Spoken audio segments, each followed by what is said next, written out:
Nakapangutana na ba mo kung unsa gyud kaha ang mahitabo sa gitawag nato nga katapusan sa kalibutan? Karon, atong susihon pag-ayo ang usa ka detalyado nga timeline base sa propetikahong pagtuluan sa mga Adventista. Atong tan-awon langkang por langkang kung unsa ang ilang gituohang mga panghitabo nga hapit na kuno kaayo nato masanati. Pero sa dili pa ta mo dive deep anang timeline, klarohon sa nato niha. Unsa man gyud ning katapusan sa kalibutan. Kasagaran ang naa sa atong hunahuna kay kana mga sine, di ba? Usa ka dako nga buto o kalit lang nga katalagman. Apan ang pananaw nga atong tun-an karon medyo lahi gyud. Mauni ang Yahweh, sumala sa teolohiya sa Adventista, ang katapusan dili usa ka kalit nga pangitabo. Dili siya one-time, big-time event, kundi usa ka proseso, serye sa mga pangitabo nga magsunod-sunod. O kung masabtan nato ni, mas klaro na unya ang tibuok picture nga atong tan-awon karon. Okay, andam na. Atong sugdaning 12 kalakang nga propeteg hong timeline. Mao kuno ni ang maghulugwaway sa mga katapusong yugto sa atong kalibutan. Ang una og ikaduhang lakang, murag mao ni ang mga pasiunang timailhan, ang setup kumbaga. Una, ang maayong balita, kinahanglan kuno nga masangyaw sa tibuok yud nga kalibutan. O ikadua, makita nato ang nagkagrabeng mga krisis. Kining duha, maukunoy nag-andam sa entablado para sa mga dagkong panghitabo nga mosunod. Ang basihanan aning unang timaylahan gikan gyud sa Biblia sa Mateo. Klaro kaayo nag-ingon dinhi na sa dili pa moabot ang katapusan, ang maayong balita kinahanglan una nga makaabot sa tanan. Mao ni ang giisip nga signal nga nagsugod na ang katapusan nga bahin sa istorya. Unya, ang ikadumang timailhan, murag pamilyar na ni nato, di ba? Ang nagkagrabeng krisis, mga katalagman disan asa, mga gubat, kailap nga pagpanglimbong og ang pagkahugno sa moralidad. Kining tanan, dili kuno sulagma lang, apan mga timailhan nga ang kasaysayan nagpadulong na gyud sa iyang kinatumyan. Karon, gikan sa mga timahilan, musulod na ta sa sunod na yugto. Og dinhi na kuno mahitabo ang pinakasentro sa panagbangi. Usa ka desisyon nga magapekta sa tibuok kalibutan ug nakasentro ni sa usa lang kabutang, ang pagsimba.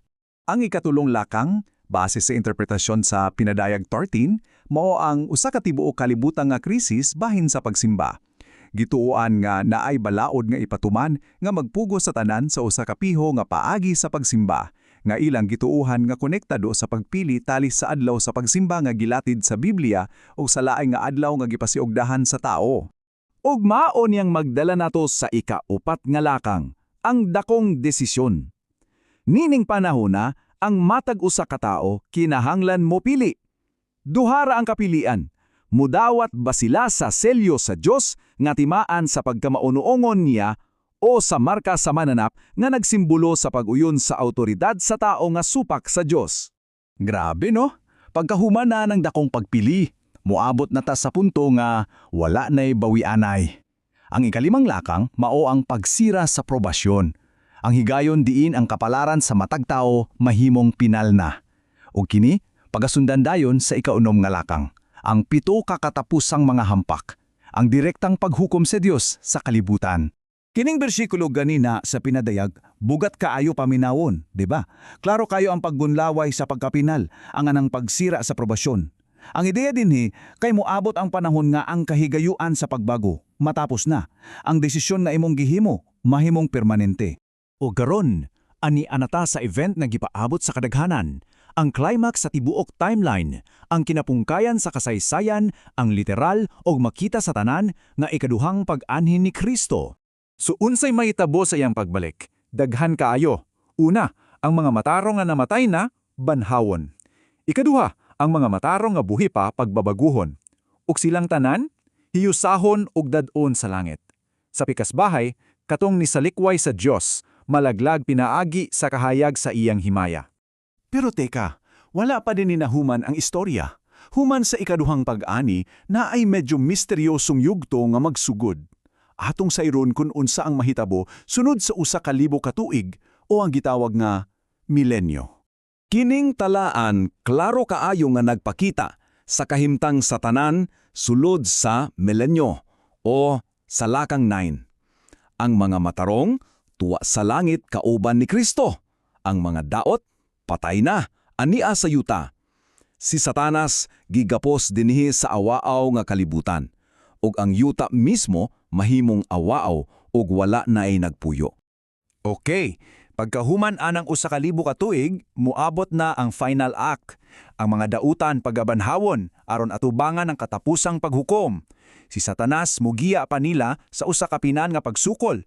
Pero kini matapos jud sa hingpit nga pagkalaglag sa sala ug sa tanan nga mipili ni ini. Ug karon, ani na ta sa katapusan ug pinaka-hopeful nga bahagi sa tibuok timeline. Sa ika-12 nga lakang, human malaglag ang tanang dautan, ang Dios magbuhat og bag-ong yuta, usa ka kalibutan nga hingpit ug wala ni bisan gamayng atatsa sa sala.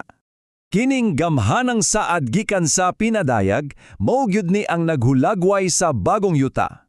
Paminawaragod, usa ka dapit nga wala na'y kamatayan, pagbangutan, paghilak o kasakit. Mauna ni ang katumanan sa tanang paglaom, diin ang tanan himon bago. So paggahuman na tugita sa tibuok timeline, ang pangutana karon mao, ngano man na importante ning tanan? Unsa may tumong og tuyo ni ining tanan nga propesiya? Para sa unsa man ni? Ug ang pinakaimportanteng mensahe aning tanan, mauni, ang katuyuan dili diyay ang pagpahadlok. Dili. Kundili, usa ka pagtawag. Usa ni ka imbitasyon para sa matag usa nga ibutang ang pagtuo kang Kristo ug sa pagsunod sa kabulunton sa Dios. O kining bersikulo, murag mao ni ang summary, ang hulagway sa mga tao nga magpabiling matinud-anon taliwala na tanan. Sila katong naipailob, nagtuman sa mga sugo sa Dios ug naghupot sa ilang pagtuo kang Jesus. Ug samtang atong tapuson kining atong pagsuid, ibilin nako kaninyo kining pangutana para sa inyong pagpamalandong unsa man gyud ang katuyuan sa pagtuo sa umaabot? Og mas importante, giunsa nining gipag-usab ang paagi sa atong pagkinabuhi? Karon, daghang salamat sa pag-auban ninyo kanako.